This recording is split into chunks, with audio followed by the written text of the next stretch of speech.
MLC ఎన్నికల్లో వైఎస్ఆర్సీపీ నాయకులు కార్యకర్తలే కాదు స్థానికంగా ఉన్న కేడర్ కూడా ఉత్సాహంగా ఈ ప్రచారంలో పాల్గొంటుంది. ఇప్పటికే మాజీ మంత్రి బొత్స సత్యనారాయణ ప్రచారంలో దూసుకుపోతున్నారు. నియోజకవర్గాల వారీగా సమీక్షలు సమావేశాలు నిర్వహిస్తున్నారు. ఈరోజు అనకాపల్లిలో జరిగే సమీక్ష ఏ విధంగా జరిగిందనే విషయాలు మనతో మాట్లాడడానికి మాజీ ఎమ్మెల్యే ధర్మశ్రీ గారు. సార్ చెప్పండి సార్, ఇప్పుడు ఎలా జరుగుతుంది బొత్స గారి ప్రచారం? స్థానిక ముఖ్యంగా పార్టీ నుంచి ఎన్నికైన ఎంపీటీసీలు కానీ జడ్పీటీసీలు కానీ కౌన్సిలర్ కానీ ఎలా వస్తున్నారు? ఇది పార్టీకి ఒక రకమైనటువంటి ఊపు ఉత్సాహం. సత్యబాబు గారి అభ్యర్థిత్వం అనగానే అందరిలో కూడా ఒక రకమైనటువంటి ఉత్సాహం అయితే పెరిగిందండి. ఏ మాటగా మాట చెప్పాలా, మొన్న సార్వత్రిక ఎన్నికల్లో మేము ఓటమి చూసిన తర్వాత చాలామంది కేడర్ అందరూ కూడా నిరాశతో ఉన్న మాట నిజం.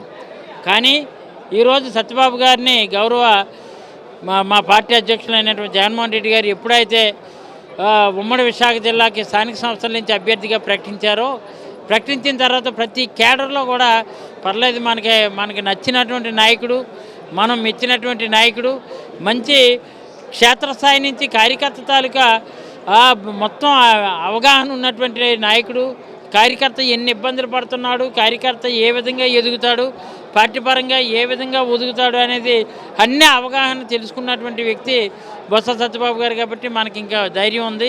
ఇదివరకు మనం చెప్పుకోవాలనుకుంటే ఎవరికో తెలియలేని వాళ్ళకి మన సమస్య చెప్పుకునే పరిస్థితి ఉండేది. కానీ స్థానిక నాయకుడైనటువంటి బొత్స సత్యనారాయణ గారు, ఉత్తరాంధ్ర జిల్లాల నాయకుడైనటువంటి సత్యబాబు గారు రావడం మన అదృష్టం అని ప్రతి ఒక్కరు భావిస్తున్నారు. ప్రతి వైఎస్ఆర్ కాంగ్రెస్ పార్టీ కార్యకర్త కాదు, ఎంపీటీసీ కానీ జడ్పీటీసీ కానీ కౌన్సిలర్లు కానీ కార్పొరేట్లు కానీ అందరూ కూడా మన నాయకుడు, మంచి నాయకుడిని ముఖ్యమంత్రి గారు ప్రకటించారనేది ఈరోజు అందరిలో కూడా ఉంది. కారణం ఏంటంటే గతంలో స్థానిక సంస్థల కోటా నుంచి ఎమ్మెల్సీ అభ్యర్థిగా వంశీ కృష్ణ శ్రీనివాస్ని నిలబెట్టారు.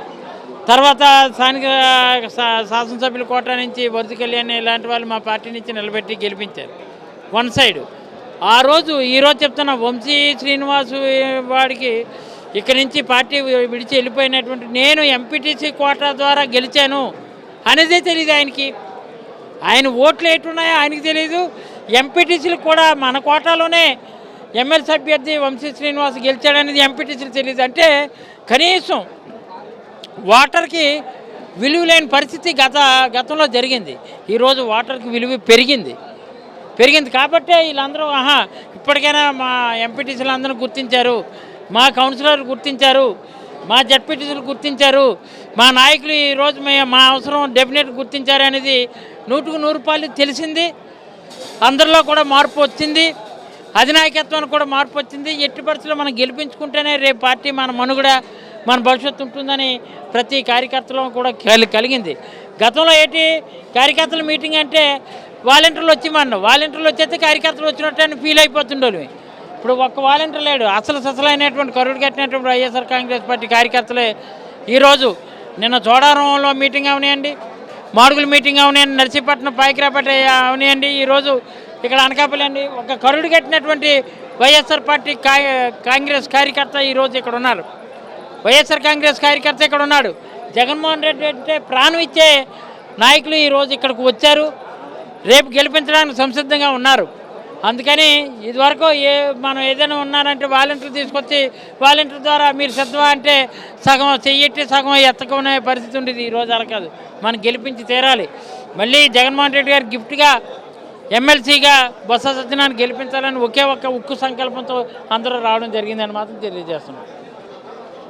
ఎంపీటీసీలు జడ్పీటీసీలు కౌన్సిలర్లలో కరుడుగట్టిన జగన్వాదులు మాత్రమే ఉన్నారని, వారిని ఎన్ని ప్రలోభాలకు గురి చేసినా లొంగేది లేదని మాజీ మంత్రి బొత్స సత్యనారాయణ ఎమ్మెల్సీగా గెలిపించుకొని మాజీ ముఖ్యమంత్రి వైఎస్ జగన్మోహన్ రెడ్డికి కానుకగా ఇస్తామని ధర్మశ్రీ చెప్తున్నారు. కెమెరామెన్ అప్పలరాజుతో నాయుడు, అనకాపల్లి నుంచి.